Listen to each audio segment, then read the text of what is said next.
देखो, जब हम लोगों ने चैप्टर को स्टार्ट किया था तब मैंने तुमको सरफेस एरिया एंड वॉल्यूम इससे रिलेटेड क्यूब एंड क्यूबॉइड का एक अच्छा खासा इंट्रोडक्शन दिया था, है ना।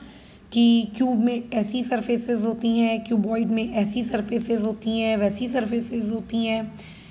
उसके अलावा इसका वॉल्यूम ऐसे निकलता है, इसका कर्व पार्ट ऐसे निकलता है, वगैरह वगैरह। तो आज की क्लास में हम लोग सिलेंडर ये पर्टिकुलर टॉपिक पे डिस्कशन करने जाएंगे।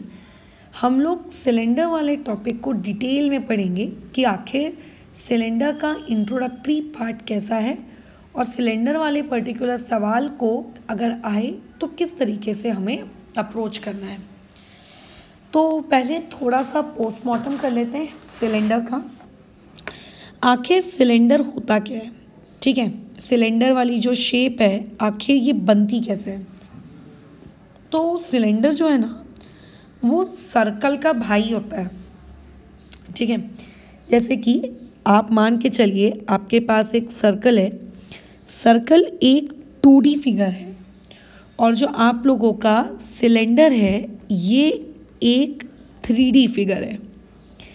अगर हम बहुत सारे सिलेंडर्स को मतलब बहुत सारे सर्कल्स को अगर एक के ऊपर एक इस तरीके से जमाना शुरू कर देते हैं, ठीक है, परपेंडिकुलर एकदम स्ट्रेट, तो हम लोगों को फिर जो ऑब्जेक्ट मिलता है दैट पर्टिकुलर ऑब्जेक्ट वो नीचे से सर्कुलर दिखता है, ऊपर से भी सर्कुलर दिखता है और ऑब्वियसली के बीच में से भी सर्कुलर होगा, लेकिन उस पर्टिकुलर ऑब्जेक्ट को सिलेंडर कहा जाता है।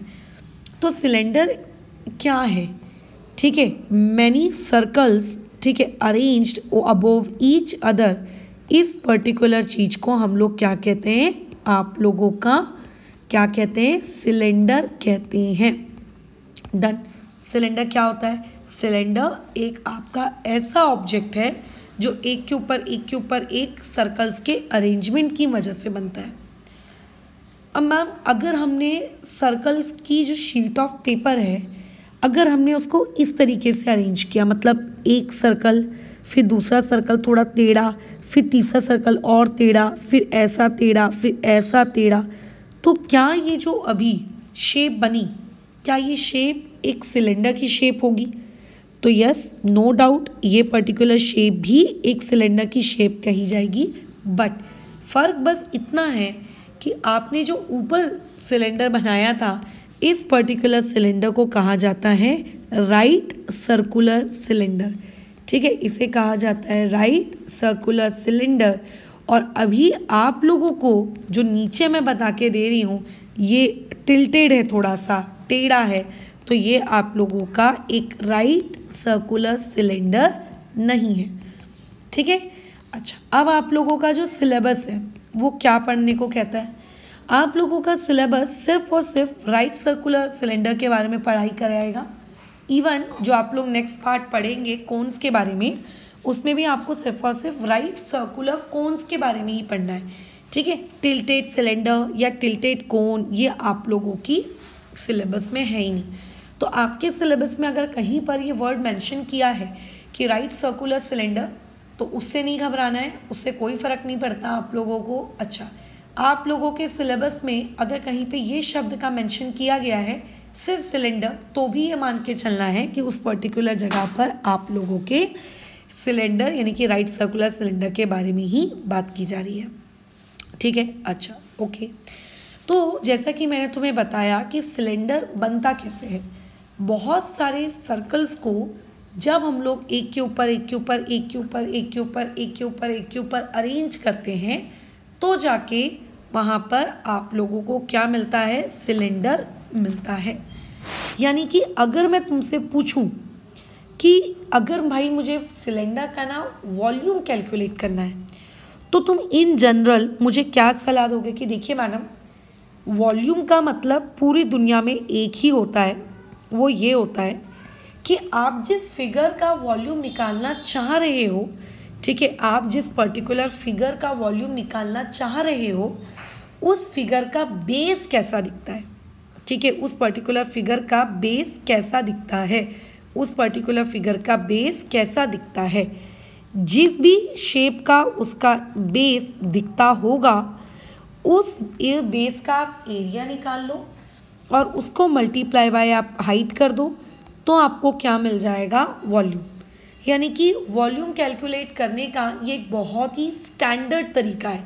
ठीक है, वॉल्यूम कैलकुलेट करने का ये एक बहुत ही क्या है? स्टैंडर्ड तरीका है कि आप क्या करिए, जिस भी चीज़ का आपको वॉल्यूम निकालना है उसका बेस किस तरीके का दिखता है उसको ले लो और उसको मल्टीप्लाई बाय हाइट कर दो, तो आपको पता चल जाएगा ठीक है ये उस फलाना चीज़ का क्या है? वॉल्यूम है। अभी मैं सिलेंडर का वॉल्यूम निकालना चाहती हूँ। मैं किसका वॉल्यूम निकालना चाहती हूँ? सिलेंडर का। तो मेरा जो सिलेंडर है उसका जो बेस है वो कैसा दिखता है? सर्कुलर शेप का दिखता है। तो आपको एरिया चाहिए उस सर्कल का और आप उस एरिया को मल्टीप्लाई कर देंगे फिर किससे? हाइट से। तो आपको क्या मिल जाएगा? आपका वॉल्यूम ऑफ सिलेंडर मिल जाएगा। तो एरिया ऑफ सर्कल क्या होता है? पाई आर स्क्वायर, बचपन से हम लोग जानते हैं, है ना, मल्टीप्लाई बाय हाइट यानी कि h।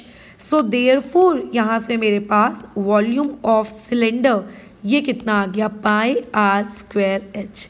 So this is our formula for calculating the volume of cylinder. बिना रटे देखो हमने फॉर्मूले को खुद डिराइव कर लिया। तो इस तरीके से सिलेंडर का वॉल्यूम अगर आपको कैलकुलेट करना है तो ये उसका क्या होता है? फॉर्मूला होता है। अब ये तो बातचीत हो गई थोड़े वॉल्यूम वगैरह के बारे में। अब बात हम लोग करते हैं एरिया के रिस्पेक्ट में। ठीक है, चलो। तो अगर मैं एरिया के रिस्पेक्ट में बात करूं तो उस पर बातचीत शुरू करने से पहले एक सुंदर सा प्यारा सा सिलेंडर ड्रॉ कर लेते हैं। देखो, सिलेंडर एक ऐसा ऑब्जेक्ट है जो नो डाउट सर्कल्स को एक दूसरे के ऊपर स्टैक करने से बनता है। स्टैक यानी कि एक के ऊपर एक रखने से बनता है। लेकिन इस सिलेंडर की अगर मैं इमेजिन करूं कि कितनी सरफेसेस हैं, ठीक है, अगर कोई मुझसे पूछता है कि मैडम यहाँ पे कितनी सरफेसेस है, तो मैं कहूँगी कि देखो इसके पास टोटल 3 सरफेस होती है। एक होती है इसकी टॉप सरफेस, राइट। एक होती है इस पर्टिकुलर सिलेंडर की बॉटम वाली सरफेस और एक होती है इस पर्टिकुलर सिलेंडर की मिडिल वाली सरफेस जिसे हम कहते हैं कर्व्ड सरफेस। सिलेंडर में टोटल 3 सरफेसेस होती है। जैसे क्यूब में 6 थी, क्यूबॉइड में 6 थी, वैसे ही आपके सिलेंडर में टोटल कितनी सरफेसेस हैं? 3 सरफेसेस हैं। अब यहाँ ये बात अलग है कि टॉप सरफेस क्लोज है कि ओपन है, वो बात अलग है। बट अभी मैं मान के चल रही हूँ इस पर्टिकुलर क्वेश्चन में कि ऑल 3 सरफेसेस, ठीक है, आर क्लोज। सारी की सारी 3 सरफेसेस आप लोगों की क्या है? क्लोज्ड है। ये मैं मान के चल रही हूँ। तो अगर कोई मुझसे पूछता है कि मैम ये टॉप सरफेस की शेप क्या है, तो टॉप सरफेस की शेप है सर्कुलर। हाँ, इसमें अगर मैं अंदर से एक और सिलेंडर डाल दूँ, अभी फ़िलहाल मैंने क्या किया है, सिर्फ एक सिलेंडर लिया है। अगर मैं अभी यहाँ पर एक और सिलेंडर डाल दूँ, मतलब इमेजिन करो सिलेंडर के अंदर सिलेंडर, एक बड़े सिलेंडर के अंदर एक छोटा सिलेंडर अगर मैं डाल दूँ, तो हाँ, इसकी टॉप सरफेस फिर एक सर्कल के जैसी नहीं दिखेगी। बट अगर बातचीत सिर्फ और सिर्फ एक सर्कल के बारे में की जा रही है, एक सिलेंडर के बारे में की जा रही है, तो उसकी टॉप सरफेस कैसी दिखती है? उसकी टॉप सरफेस सर्कुलर दिखती है। सिमिलरली अगर सिर्फ एक सिलेंडर की बात की जा रही है तो उसकी बॉटम सरफेस भी कैसी दिखती है? उसकी बॉटम सरफेस भी सर्कुलर दिखती है। ठीक है, अच्छा। अब जैसे कि हम सब जानते हैं, बचपन से जानते हैं कि अगर मान के चलिए आपको मैं कहूँ कि what is the area of circle, तो आप मुझे कहोगे कि मैम एरिया ऑफ सर्कल होता है पाई आर स्क्वायर। कैसे आया ये पाई आर स्क्वायर? ये तुमको नहीं पता है और ना ही आज तक तुम्हारे सिलेबस में रहा, बट बचपन से तो पढ़ते आ रहे हो ना कि area of circle is pi r square. तो बस अभी अगर area of circle pi r square होता है तो इस पर्टिकुलर सिलेंडर का टॉप पार्ट एक सर्कल के जैसा है, इसीलिए इसका भी एरिया होगा पाई आर स्क्वायर। क्योंकि इस सिलेंडर का जो बॉटम पार्ट है वो भी आप लोगों के किसके जैसा है? एक सर्कल के जैसा है, इसीलिए उसका एरिया होगा, उसका भी एरिया होगा पाई आर स्क्वायर।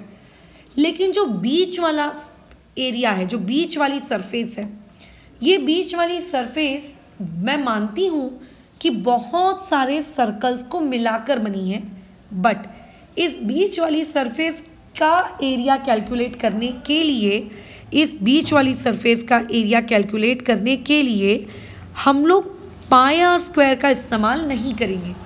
तो मैडम आप किसका इस्तेमाल करोगी फिर? वो मैं आपको डिराइव करके दिखाऊंगी, बट फिलहाल आप अभी के लिए इस चीज़ को याद रखिए कि इस बीच वाली सरफेस को आप कहोगे 2 पाई आर एच। इस बीच वाली सरफेस को आप क्या कहोगे? 2 पाई आर एच। अब तुम पूछोगे कि मैम ये 2 पाई आर एच कहाँ से आया? ये मैंने कहा ना, ये मैं आपको डिराइव करके दिखा दूंगी, कोई दिक्कत नहीं है। बट इस बीच वाली सरफेस को फिलहाल के लिए आप ये मान के चलिए कि इसका एरिया होता है 2 पाई आर एच। ठीक है, तो ऐसे केस में कल को अगर मान लेते किसी ने तुमसे क्वेश्चन क्रिएट किया कि मान लो आपके पास आपकी जो टॉप है ये क्लोज है, क्लोज यानी कि पैक है, इसका जो बॉटम वाला पार्ट है ये बॉटम वाला पार्ट भी क्लोज है, और मिडिल वाला पार्ट तो बोलने की ज़रूरत ही नहीं है, वो हमेशा ही क्लोज रहेगा। अगर आप मिडिल वाला पार्ट ओपन कर दोगे तो फिगर तो सिलेंडर रहेगा ही नहीं ना। यानी कि इस तरीके का सोचना कि मैम मिडिल पार्ट भी ओपन हो सकता है, ये एक जुर्म है, ये गुनाह है। मिडिल पार्ट कभी ओपन नहीं हो सकता, ठीक है, मिडिल पार्ट हमेशा क्लोज होगा।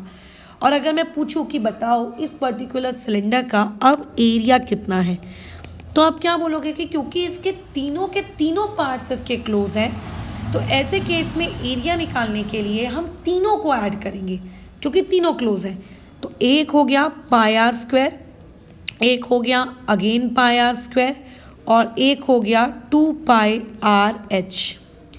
अगर आप ध्यान से देखें तो पाई आपको कॉमन दिख रहा है, अगर आप ध्यान से देखें तो एक एक आर आपको कॉमन दिख रहा है, तो आपने पाई को और आर को कॉमन निकाल लिया। तो पहली क्वांटिटी में से पाई चला गया, एक आर चला गया, एक आर बचेगा, दूसरा आर बचेगा, लास्ट वाले टर्म में से 2 बचेगा, एच बचेगा। फिर ये हो गया पाई आर, ये हो गया 2r प्लस 2h।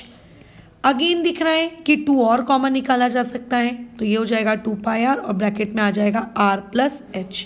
यानी कि अगर आपको कल को एक ऐसे सिलेंडर की बात की जाए जिसके सब कुछ क्लोज्ड है, तो ऐसे सब कुछ क्लोज होने वाले सिलेंडर का फॉर्मूला कैसे बनाते हैं? तीनों को ऐड करके बना लेते हैं, और आपका जो भी सिंप्लीफाई करके आंसर आता है, कॉमन वॉमन निकाल के आंसर आता है, वो होता है 2 pi r h plus are. और अगर तुम दुनिया की कोई भी टेक्स्ट बुक खोलोगे तो दुनिया की किसी भी टेक्स्ट बुक में हमेशा इस पर्टिकुलर फॉर्मूले को बोला जाता है total surface area of cylinder, जो कि मुझे इस तरीके से बुक्स के अंदर ये जो लिखा हुआ मिलता है मुझे बड़ा ही बुरा लगता है, मुझे ये बिल्कुल अच्छा नहीं लगता। क्यों? क्योंकि सिलेंडर का मतलब सिर्फ यही थोड़ी ना होता है कि दोनों तरफ से क्लोज। सिलेंडर ऐसा भी तो हो सकता है कि वो टॉप से ओपन हो, जैसे आप लोगों के घर में पेन स्टैंड देखे हो ना, पेन का जो स्टैंड होता है वो ऊपर से ओपन होता है और वो बॉटम से कैसा होता है? क्लोज होता है। तो क्या ऐसे केस में वो जो पेन स्टैंड है, क्या वो पेन स्टैंड आप लोगों का सिलेंडर नहीं है? वो भी एक सिलेंडर है। तो अगर आप एक बुक में फॉर्मूला लिख देते हो 2 pi r h plus are, तो एक स्टूडेंट को ऐसा लगता है कि चाहे कैसा भी सिलेंडर हो, दोनों तरफ से ओपन वाला, दोनों तरफ से क्लोज वाला, एक तरफ से ओपन या एक तरफ से क्लोज वाला, उसे ऐसा लगता है कि हमेशा फॉर्मूले में 2 pi r h plus are यही इस्तेमाल होगा। जब भी टोटल सरफेस एरिया पूछेगा मैं लगा दूंगा 2 pi r h plus r, 2 pi r h plus r. ऐसा नहीं होता है। तो बुक वालों को ऐसा नहीं लिखना चाहिए। बुक वालों को कंसेप्चुअली चीज़ों को इस तरीके से सिखाना चाहिए। फॉर्मूले जैसी कोई चीज़ होनी ही नहीं चाहिए, क्योंकि उससे आपका सिर्फ गलत होता है और आपके अंदर सिर्फ कन्फ्यूजन पैदा होता है। ठीक है, खैर, तो जैसे अगर आप लोग एग्जाम्पल के तौर पे मैं अगर बात करूँ तो एग्जाम्पल इसका होता है पेन स्टैंड। पेन स्टैंड ऊपर से ओपन होता है और नीचे से क्लोज होता है। और ऐसे किसी पेन स्टैंड का अगर मुझे एरिया कैलकुलेट करना है तो जो सरफेस ओपन है उस ओपन सरफेस के एरिया को काउंट नहीं किया जाता है, सो ऐसी किसी ओपन टॉप से ओपन वाले सरफेस का अगर आपको एरिया निकालना है तो वो हो जाएगा एरिया ऑफ बॉटम। आप बॉटम का एरिया निकालेंगे प्लस वहाँ पे आएगा एरिया मिडिल वाले का, आप मिडिल वाले का एरिया निकालेंगे। अब बॉटम किसके जैसा दिखता है, बॉटम एक सर्कल के जैसा दिखता है, so formula will be pi r square plus 2 pi r h. अब मुझे बताओ जिस स्टूडेंट ने ये रट के रखा है कि 2 पाई आर ब्रैकेट में एच प्लस आर, अगर वो पेंस टाइम के क्वेश्चन को उस फॉर्मूले से सॉल्व करेगा वैल्यू पुट करके तो उसका आंसर गलत नहीं आ जाएगा फिर। तो इसीलिए ये सब फॉर्मूले है ना, ये सब होने ही नहीं चाहिए। इसमें आपको कंसेप्चुअली पता होना चाहिए कि अच्छा ये चीज़ ऐसी दिखती है, ओके ये चीज़ ऐसी दिखती है, इसको ऐसे निकालते हैं, इसको वैसे निकालते हैं, खत्म।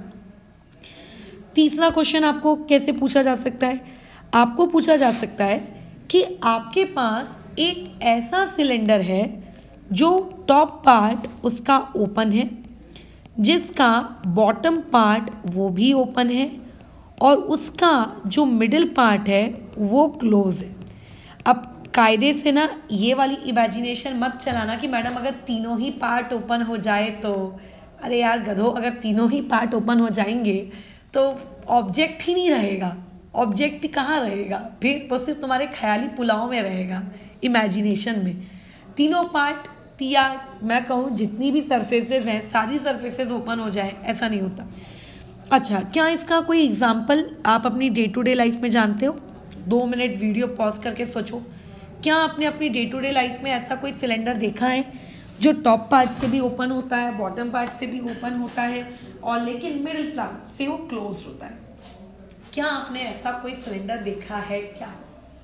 तो यस, हमने हमारी डे टू डे लाइफ में ऐसा सिलेंडर देखा है। मैं 2 एग्जाम्पल देती हूँ आपको ऐसे सिलेंडर्स के। The first example is pipe. जब हमारे घर में प्लम्बिंग होती है, प्लम्बिंग के लिए हम पीवीसी पाइप्स खरीद के लाते हैं। देखियो ना पीवीसी पाइप्स कैसे होते हैं, एक तरफ से देखोगे दूसरे तरफ से भी दिखता है, ओपन होते हैं, राइट? कैसे होते हैं? ओपन होते हैं। अच्छा, दूसरे होते हैं आपके घर में अगर कोई इलेक्ट्रिकल वर्क हो रहा है तो वो जो पाइप्स आप खरीद के लाते हो, पाइप्स वायर डालने के लिए, वो भी दोनों तरफ से ओपन होते हैं। पानी डालने का जो पाइप होता है गार्डन में, घरों में, वो भी दोनों तरफ से ओपन होता है। एक तरफ से वो नल से कनेक्टेड होता है और दूसरे तरफ से उसमें से पानी बहता है। ये एग्जाम्पल है। क्या वो शेप सिलेंडर नहीं है? वो भी एक सिलेंड्रिकल शेप है। इसके अलावा कई बार हम लोगों के घर में देखना दिया जलाते हैं। दिया जलाने के लिए एक झांकनी का प्रयोग किया जाता है जो कि अगेन ऊपर वाले पार्ट से और नीचे वाले पार्ट से वो क्लोज होती है, मतलब ओपन होती है और छोटे छोटे उस पर ऐसे डॉट्स बने हुए होते हैं, राइट? अगर डॉट नहीं भी बना है तो दोनों तरफ से वो ओपन होती है। So these are the example of दो cylinder which are open from both side. ठीक है, ठीक है मैडम।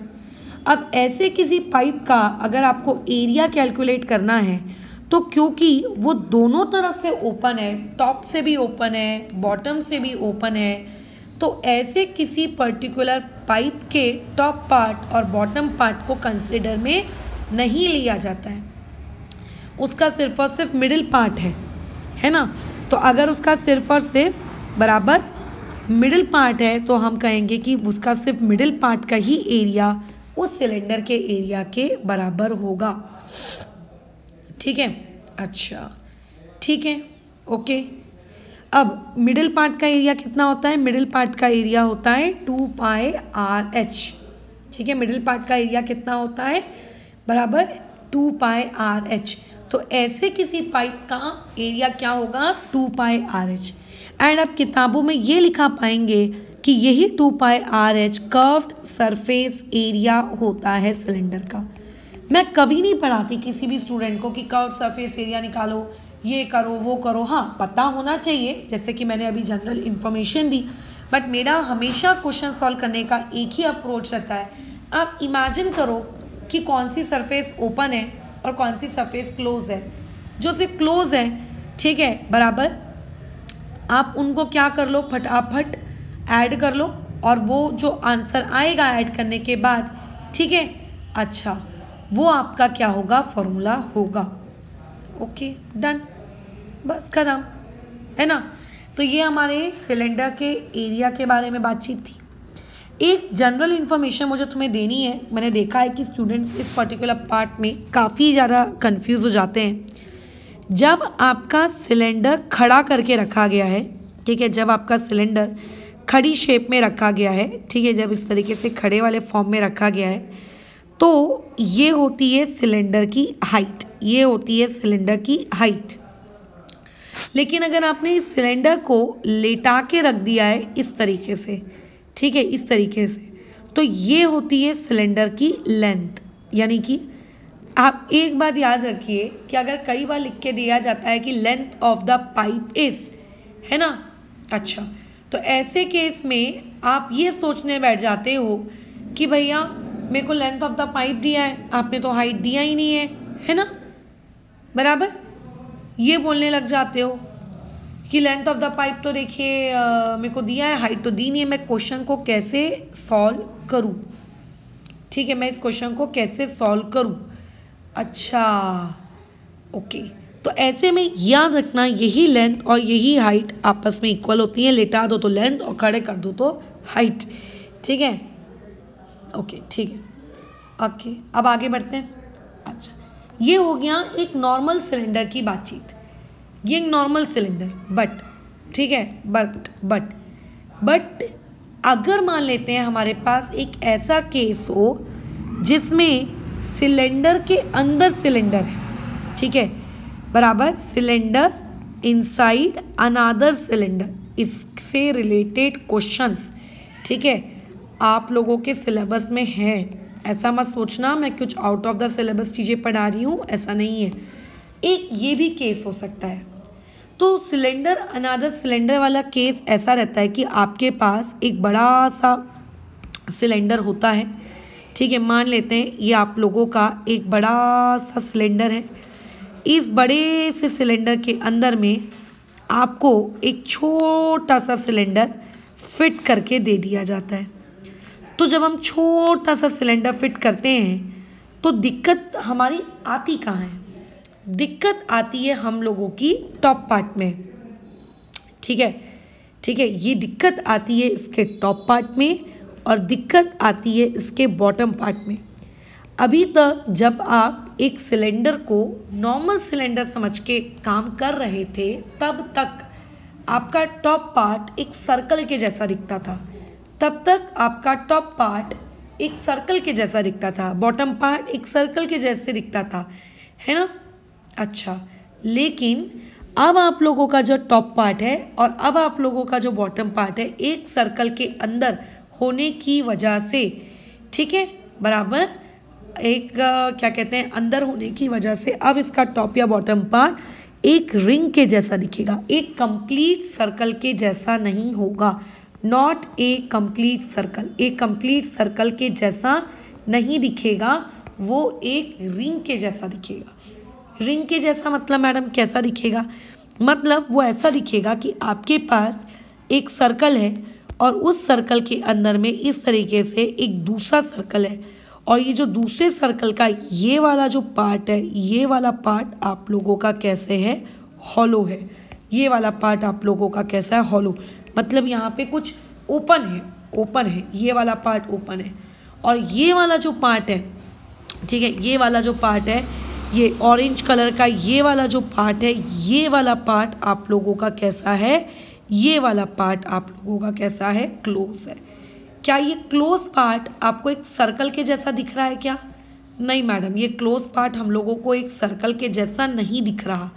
क्यों? क्योंकि ये क्लोज पार्ट दो सर्कल्स के बीच की जगह है ना। ये जो क्लोज पार्ट है ये एक सर्कल नहीं है, ये सर्कल्स के बीच की जगह है, ये सर्कल्स के बीच की जगह है, ये सर्कल नहीं है। ये क्या है? सर्कल के बीच की जगह है। ये सर्कल नहीं है, ये सर्कल के बीच की जगह है। ये एक सर्कल नहीं है, ये सर्कल के बीच की जगह है। समझ रहे हो? बीच वाली जगह। तो ऐसे केस में अब आपको अगर कोई ये पूछे कि बताओ इसका टॉप पार्ट कैसा दिख रहा है, तो आप यहाँ पे सर्कल वाला फॉर्मूला पाई आर स्क्वायर है ना, बराबर बन लगा नहीं सकते। आप यहाँ पे क्या नहीं कर सकते, पाई आर स्क्वायर नहीं लगा सकते। क्यों? क्योंकि ये सर्कल के जैसा दिख ही नहीं रहा है ना, क्योंकि ये सर्कल के जैसा दिख ही नहीं रहा है। इसमें तो एक सर्कल और उसके बीच में एक दूसरा सर्कल दिख रहा है। तो ऐसे केस में अब आपका एरिया ऑफ टॉप पार्ट और अब आप लोगों का एरिया ऑफ बॉटम पार्ट को आप डायरेक्टली पाई आर स्क्वायर नहीं लिखेंगे। अब आप ऐसे केस में यहाँ लिखेंगे एरिया ऑफ बिग वाला circle, area of big circle minus आपका आ जाएगा एरिया ऑफ स्मॉलर सर्कल। तो यानी कि फॉर्मूला बनेगा पाई R1 स्क्वायर, R1 नहीं लिखते, बिग सर्कल का स्क्वायर माइनस पाई R2 मतलब R स्क्वायर स्मॉलर वाले का। ये फॉर्मूला बनेगा टॉप वाले पार्ट का, ठीक है। और ये बनेगा आप लोगों के बॉटम वाले पार्ट का एरिया, ये बनेगा, इस तरीके से होगा, ठीक है। अच्छा, ये इस तरीके से, ठीक है, इस तरीके से। तो यानी कि अब अगर कोई तुमसे पूछे कि इमेजिन करो इस पर्टिकुलर सरफेस का आप टोटल सरफेस कैलकुलेट करो, आप इसका TSA कैलकुलेट करो, तो इसका जो TSA है वो क्या होगा कि देखिए मैडम, एक बड़ा वाला सिलेंडर है, उस बड़े वाले सिलेंडर का कर्व्ड सरफेस एरिया है ना CSA, उस बाहर वाले सिलेंडर का, अंदर एक सिलेंडर है, उस सिलेंडर का भी एक CSA, ठीक है।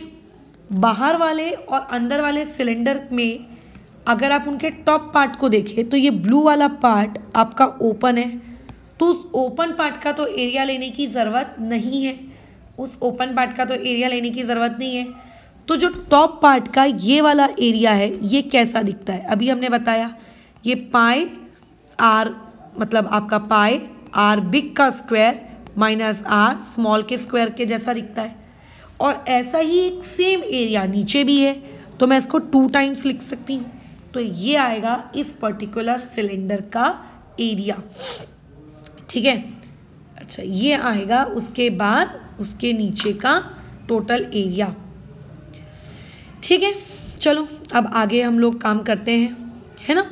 अच्छा, अब आगे एक आखिरी चीज़ कि मैम आपने बताया था कि वो जो बीच वाला एक बीच वाला पार्ट है, जो बीच वाला कर्व्ड पार्ट है, आप उस बीच वाले कर्व्ड पार्ट के एरिया को आपने 2 पाई RH लिया था, ठीक है ना। अच्छा, तो वो जो 2 पाई RH आपने लिया था वो 2 पाई RH आया कहाँ से था? क्या आप हमें बता सकते हो कि वो 2 पाई RH आया कैसे? बिल्कुल बिल्कुल बता सकते हैं, ठीक है। कैसे आया वो 2 पाई RH? कुछ मत करो, अपनी कॉपी का एक पेज लो, ठीक है। जो आपके पास अगर कोई एक आधी पेज है आप उस पेज को ले लीजिए, कॉपी का वो एक आधी पेज आप ले लीजिए, ठीक है मैडम, ले लिया। अब आप उसको रोल करना शुरू करो। जैसे हम लोगों के पास, अच्छा, जैसे डोसा होता है, डोसा कैसे रोल होकर मिलता है हमें मस्त, जब अपन रेस्टोरेंट में जाते हैं गरम गरम डोसा आता है, एकदम रोल होकर आता है ना। तो आप उस पर्टिकुलर कागज़ को आप क्या कर लीजिए, रोल कर लीजिए, ठीक है मैडम, रोल कर लिया। या फिर जब आप अपने घर में पराठे बनाते हैं या रोटियां बनाते हैं और किसी को टिफ़िन पैक करके देते हैं तो सिल्वर फॉइल में लपेट कर देते हैं, तो वैसा आप लपेट लो, रोल बना लो, उसका रोल, है ना। बना लिया रोल। क्या वो एक रोल सिलेंडर के जैसा दिख रहा है क्या? मेरे बोलने पे मत जाओ, एक्चुअल में आप देखो कि क्या सही में वो पर्टिकुलर रोल आपका एक सिलेंडर के जैसा दिख भी रहा है क्या। कागज़, आपके पास एक कागज़ है, आपने उस कागज़ को रोल किया, ठीक है। आपके पास एक कागज़ है, आपने उस कागज़ को रोल किया। आपके पास एक कागज़ है, आपका कागज़ को आपने क्या किया, रोल किया। तो जब आपने कागज़ को रोल किया तो क्या आपका वो कागज़ एक सिलेंडर के जैसा दिख रहा है क्या? आपने रोल कर दिया, तो हाँ मैडम, हमारा एक कागज़ एक सिलेंडर के जैसा दिख रहा है। क्या इस पूरी प्रोसेस में आपने कागज़ को कहीं से फाड़ा, काटा, ऐसा कुछ किया क्या? नहीं, हमने कागज़ को ना तो फाड़ा ना तो हमने कागज़ को काटा, हमने सिर्फ कागज़ को रोल किया। यानी कि रोल करने से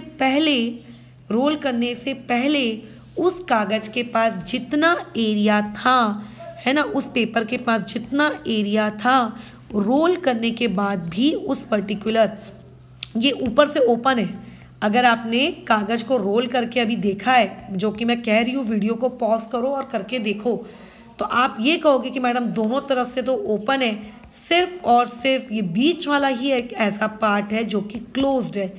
तो अगर आपने बिना काटे बिना फाड़े उस कागज़ को रोल किया तो आप ये कह सकते हो कि जितना रोल करने से पहले हमारे पास कागज़ था उतना ही रोल करने के बाद हम लोगों के पास जो सिलेंडर बना उस सिलेंडर का कर्व्ड में भी उतना ही कागज़ होगा, क्योंकि कागज़ तो कहीं गया ही नहीं, कागज़ तो वहीं के वहीं है, कागज़ को तो फाड़ा भी नहीं गया। बराबर, ठीक है। अब कागज़ कौन सी शेप का है? कागज़ एक रेक्टेंगुलर शेप का है। बराबर, कागज़ एक कैसी शेप का है? कागज़ एक रेक्टेंगुलर शेप का है। ठीक है, ठीक है मैडम, कोई दिक्कत नहीं है। अच्छा, अब कागज़ एक कैसी शेप का है? कागज़ एक रेक्टेंगुलर शेप का है। ठीक है, तो एरिया ऑफ पेपर, इसकी जगह मैं क्या लिख सकती हूँ? Length into breadth. बराबर, इसकी जगह मैं क्या लिख सकती हूँ? Length into breadth. तो इससे मुझे पता चल जाएगा कि जो कर्व्ड करके मेरे पास सिलेंडर बना उस कर्व्ड वाले का एरिया कितना है। तो ध्यान रखना, आप एरिया ऑफ कर्व्ड को लेंथ इंटू ब्रेथ भी लिख सकते हो अगर आपको जिस कागज़ से वो सिलेंडर बनाया गया है अगर उस कागज़ की लेंथ और ब्रेथ दी हो तो। बट अगर मुझे क्वेश्चन लेंथ और ब्रेथ में सॉल्व ही नहीं करना है, मेरे को मेरे क्वेश्चन को लेंथ और ब्रेथ में सॉल्व ही नहीं करना है, मैं नहीं चाहती कि मैं क्वेश्चन मेरे लेंथ और ब्रेथ में सॉल्व करूँ, तो देखो ये हमारी लेंथ थी और ये हमारी ब्रेथ थी। हमने जब कागज़ को रोल किया तो हमने जब कागज़ को रोल किया तो यही ब्रेथ हम लोगों की क्या बन गई? सिलेंडर की हाइट बन गई। जितनी हमारे कागज़ की ब्रेथ थी उतनी ही हाइट का हमको क्या मिल गया? सिलेंडर मिल गया। एंड अगर कोई पूछेगा कि कागज़ की लेंथ का क्या हुआ, तो कागज़ की लेंथ जो है वो सिलेंडर के कर्व्ड पार्ट को बनाने में काम आ रही है। कागज़ की जो लेंथ है वो सिलेंडर को कर्व्ड बनाने में काम आ रही है। अब हमारे अकॉर्डिंग बचपन में सर्कल में हमने पढ़ा था कि किसी भी सर्कल की जो लेंथ होती है ना, लेंथ ऑफ सर्कल, हमारे कागज़ की लेंथ किस काम आ गई? सिलेंडर की लेंथ बन गई। हमारे कागज़ की लेंथ क्या बन गई? सिलेंडर की लेंथ बन गई, यानी कि सर्कुलर लेंथ बन गई। और सर्कुलर लेंथ का फॉर्मूला होता है 2πr, सरकमफरेंस, है ना, कि मैथ्स में सर्कल की लेंथ को सरकमफरेंस कहते हैं। तो इस तरीके से फॉर्मूला आपका जो कर्व्ड वाले का है वो निकल के आ गया 2πrh। ठीक है, तो खैर ये हम लोगों के सिलेंडर वाले पार्ट का एक इंट्रोडक्शन था जो कि हम लोगों ने कंप्लीट कर लिया काफ़ी अच्छे से। तो फिलहाल इस डिस्कशन को अभी हम लोग यहाँ पे रुकते हैं। इसके आगे वाली क्लासेस में हम और नए सवालों के साथ आगे